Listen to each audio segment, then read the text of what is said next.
Salut, salut. Aujourd'hui, on est mercredi 27 mars. Alors, on est toujours dans l'attraction de la pleine lune. 3 jours avant, 3 jours après. Bon, bah écoute, j'espère que ça s'est bien passé pour toi, cette pleine lune. On est souvent chamboulé, un peu difficile de s'endormir, des choses comme ça. Ça fait travailler, c'est... Voilà, tu sais, la lune, tu vois l'effet qu'elle fait sur l'eau. Je sais pas, t'as déjà vu une animation peut-être comme ça, sur ça, où elle déforme, elle attire vraiment, vraiment les océans.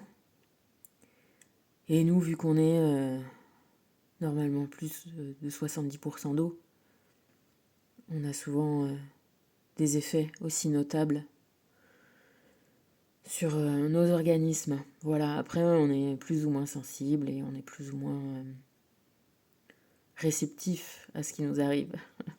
Peut-être qu'on est plus sensible, mais des fois, on ne s'en rend pas vraiment compte.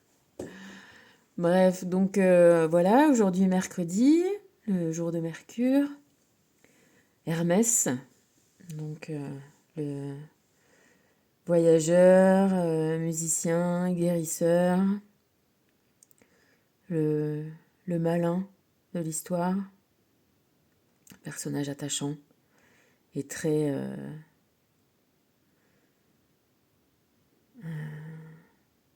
oui, empreint d'une certaine sagesse, peut-être une sagesse un peu impertinente. C'est vrai que quand on voit toutes les... en alchimie, tous les symboles hermétiques, il y a de l'humour dedans. C'est pas, tu vois, c'est pas revêche, c'est pas sérieux. C'est souvent un peu moqueur, presque. Voilà. Donc le 27, 3 x 9. Alors c'est un chiffre magique, le 9, parce que tous ces multiples, tu les additionnes, ça fait 9. Tu essaieras, tu calculeras. C'est vraiment, ouais, je pense le chiffre le plus magique qui soit. Et donc, on additionne, on a l'ermite. Voilà, donc là aujourd'hui, on a une ambiance de sagesse. Ouais, j'ai envie de te dire de sagesse, de savoir, mélangé à une pratique. C'est ce que te dit un peu l'ermite, c'est de voilà, d'éclairer ton chemin avec ce que tu sais et le mettre en pratique. Et le koan d'aujourd'hui, qui est le 29, qui te parle, donc 9 et 2, 11, la force. Une forme de... La force, ça serait oui un peu le pendant de l'ermite. L'ermite, ça serait le savoir qui se prépare à agir, et la force, ça serait la sagesse en action. Donc, le Koan 29 te dit, tandis que vous vivez, souvenez-vous que vous mourrez. C'est un peu ça, cette sagesse-là, d'accepter que toute chose ayant une fin, toi aussi tu vas en avoir une, de fin. Et ça t'incite à penser à pas avoir de regrets.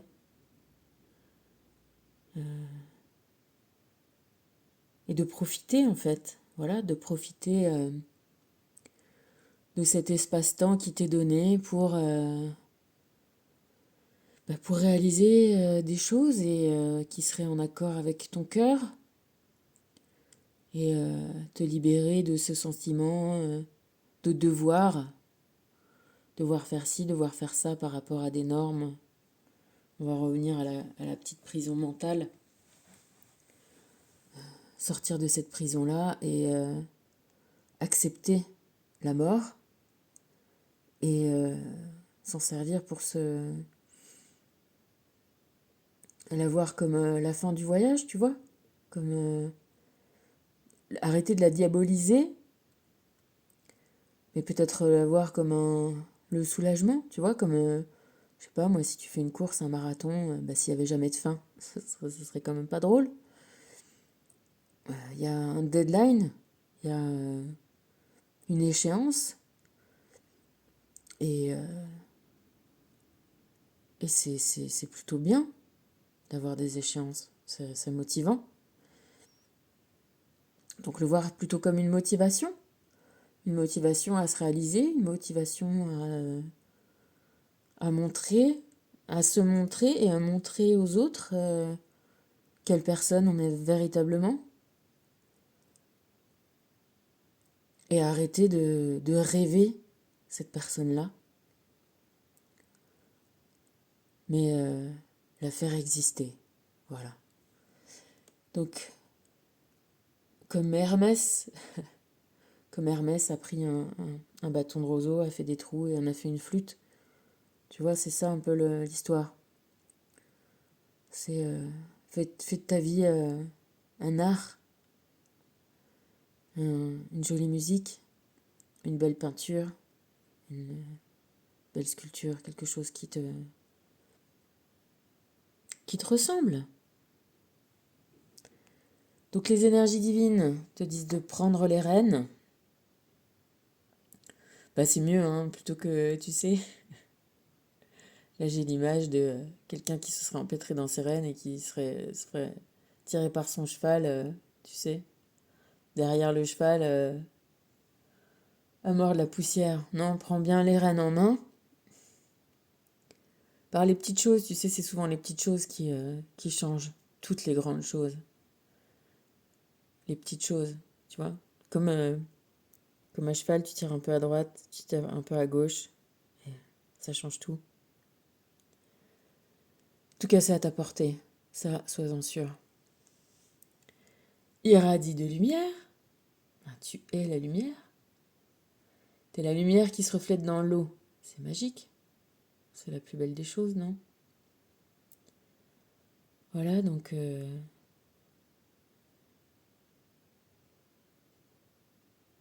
Ouais, peut-être c'est comme nettoyer la vitre, tu sais, de l'insert de la cheminée, quoi. Là, le feu est là, il brûle, et fais-le, fais-le rayonner, quoi. Fais ton deuil. Ouais, il y a toujours un deuil de quelque chose à faire, hein, puisque rien n'est éternel. Et la seule constante de la vie, c'est le changement.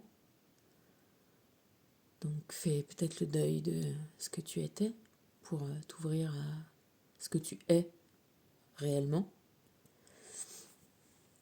Et pour ça, eh ben, imagine des solutions.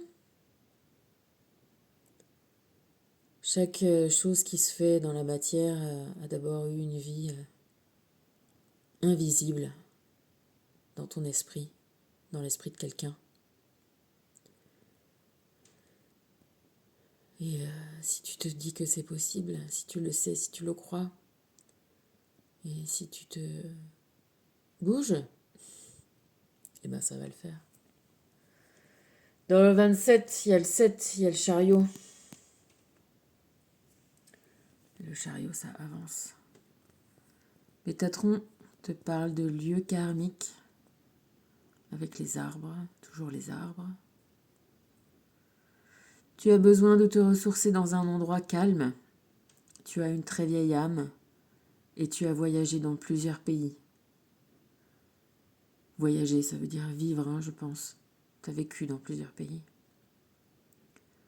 Le moment est venu de te relier à un de tes lieux karmiques afin d'élever tes énergies et d'amorcer un changement dans ta vie. Bah écoute, je sais pas si tu as fait le rituel et si tu y as réfléchi. Mais tu vois, je pense que Pétatron est assez d'accord avec moi aujourd'hui. On est une âme éternelle, une âme, un esprit. Je sais pas si je préfère pas dire âme que esprit. Parce que moi je te dis âme et j'écoutais un truc qui disait vaut mieux dire esprit. Parce que âme c'est un peu connoté à... Tu sais, c'est un peu personnifié à ta persona. Ce serait un peu... voilà, l'âme, la trame. Tu vois, tu me suis dans mon image de feuille comme une vie, ça serait... il resterait plus que les nervures, tu vois, la partie feuille serait partie et il resterait l'âme. Ça serait encore une, une réminiscence individuelle de notre vie. Et l'esprit, ça serait l'arbre en entier, tu vois, qui contiendrait toutes les différentes âmes. Bon, bah, soit, voilà, je sais pas si, bon, si j'arriverai à dire esprit. En tout cas, voilà, notre vie présente, elle est comme le marathon qu'on court, 42 km et quelques, et il y aura une fin. Mais par contre, si on sait qu'on est relié à tout l'arbre, à tout l'ensemble, ça peut nous donner une force pour réussir à mettre en place dans nos vies ce qu'on souhaite, tout simplement. Alors on a oublié en s'incarnant, mais si on suit voilà, notre cœur et d'abord notre cœur, on devrait retrouver le chemin de ce qu'on souhaitait venir faire, expérimenter.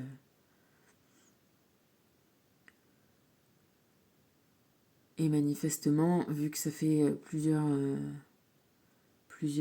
messages comme ça qui se suivent de changement, hein, et ben c'est qu'il y a ouais, peut-être aussi des énergies collectives comme ça qui nous aident, qui nous soutiennent, qui nous stimulent, qui nous motivent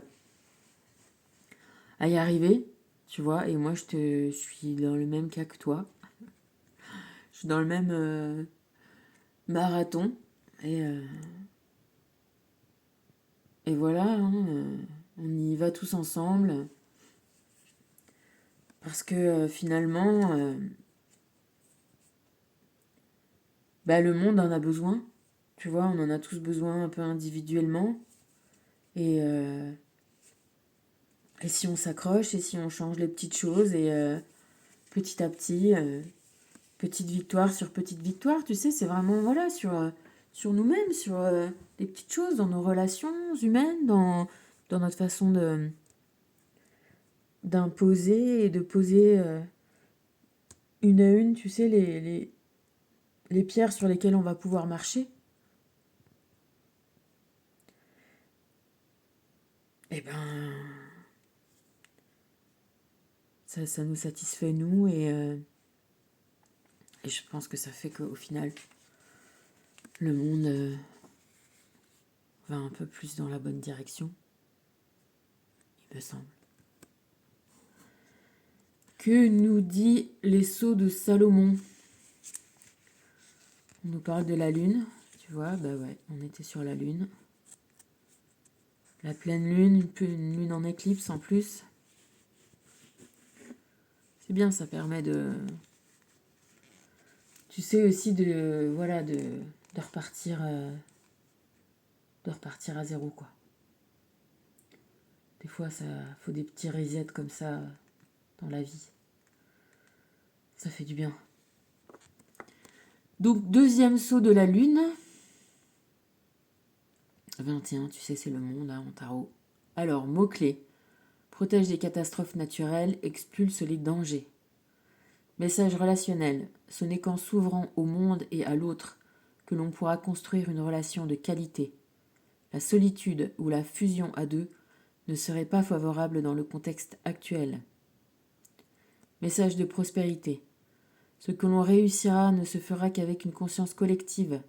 L'individualisme n'aboutira à rien. Seule une vision à grande échelle apportera la prospérité. Message de protection. On est protégé à titre individuel, Mais il est nécessaire de rester prudent. Si danger il y a, il viendra d'une façon globale et collective. Conseil de l'oracle. Nous ne faisons qu'un avec le monde, les autres et l'ensemble de la création. Les événements mondiaux ont donc forcément une répercussion dans les profondeurs de notre être, et se révolter contre l'actualité ne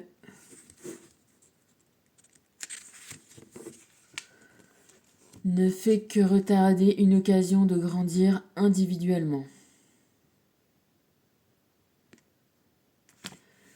Ben voilà, et reprendre le bout de notre vie, non pas comme noyé dans la masse, mais individu au milieu d'une collectivité. Et certes. Mais voilà, de toutes les façons, c'est pas en espérant que le monde change ou en demandant aux autres de changer que ça peut fonctionner, parce que on a de pouvoir que sur soi-même en fait.